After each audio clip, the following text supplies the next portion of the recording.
A ver, cuando oímos la palabra mito, casi siempre pensamos en lo mismo, ¿no? En una ficción, en algo que es falso.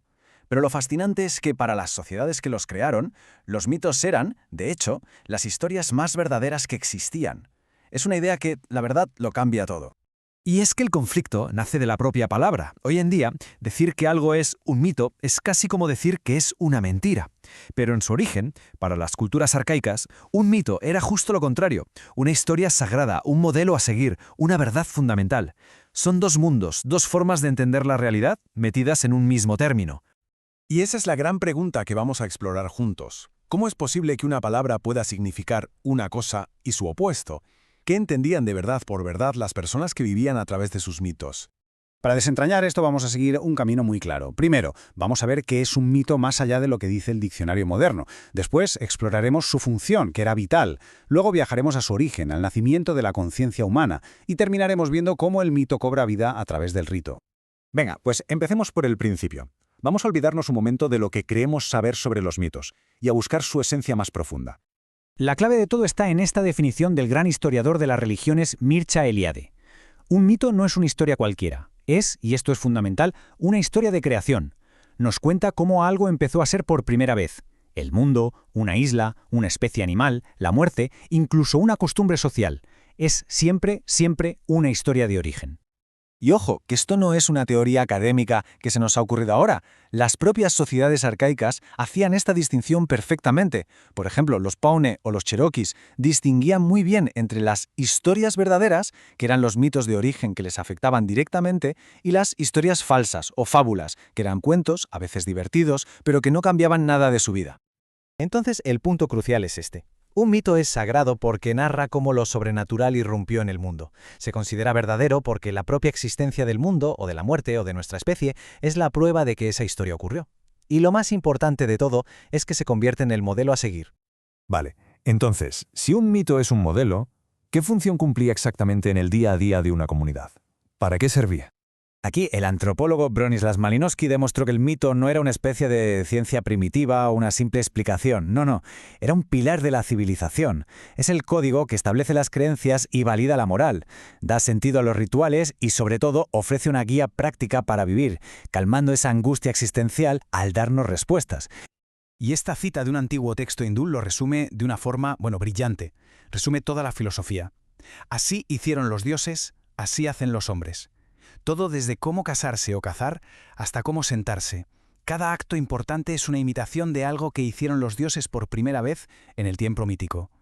El mito es básicamente el manual de instrucciones de la realidad. Pero es que conocer el mito no era un saber abstracto, como aprenderse un poema, era un poder. Para los indios Kuna, por ejemplo, el buen cazador era el que conocía el mito del origen de la caza.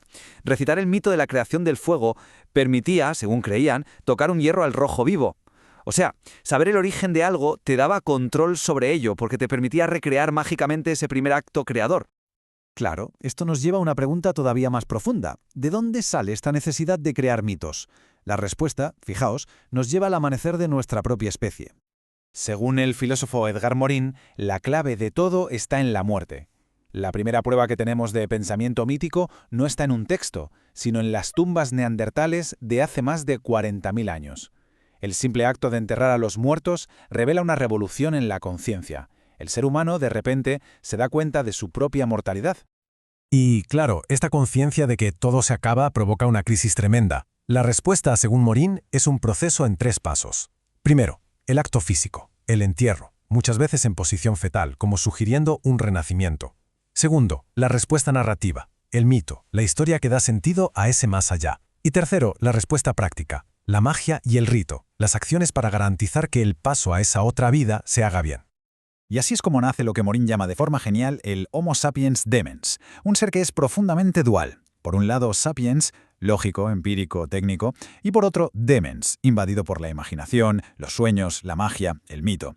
Esta paradoja, esta mezcla que no se puede separar de razón y locura, es precisamente lo que nos define como humanos.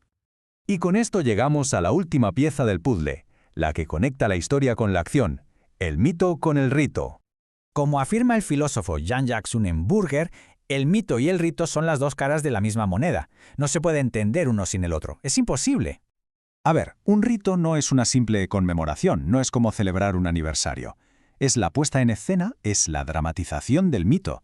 Es hacer, aquí y ahora, lo que los dioses hicieron in illo tempore, en aquel tiempo del principio. Y aquí reside el poder inmenso del ritual. Cuando se realiza, el tiempo normal, el de todos los días, se para, y se entra en el tiempo sagrado de los orígenes. No es que se recuerde a los dioses, es que uno se vuelve contemporáneo de ellos. Es estar presente, otra vez, en el instante mismo de la creación. Esto demuestra, como insistía Malinowski, que el mito no es una fábula que no sirve para nada. Al contrario, es una realidad viva, una fuerza activa a la que se recurre una y otra vez para regenerar el mundo y la propia existencia. Esta reflexión de Cornelius Castoriadis me parece que amplía la perspectiva de una forma increíble. El ser humano se hace las grandes preguntas sobre el origen y el sentido desde siempre, y el mito es su primera respuesta. Una respuesta poética, imaginaria, sí, pero fundamental. Una respuesta que da forma a su mundo. Y todo esto, claro, nos deja con una pregunta final. Si los mitos son esas significaciones imaginarias que crean la realidad de una sociedad, y aunque nuestro mundo ya no se rija por los mitos de la creación del cosmos, la pregunta sigue ahí, flotando. ¿Cuáles son las grandes historias? Esas verdades que damos por sentadas y que sin darnos cuenta están dando forma a nuestro mundo hoy.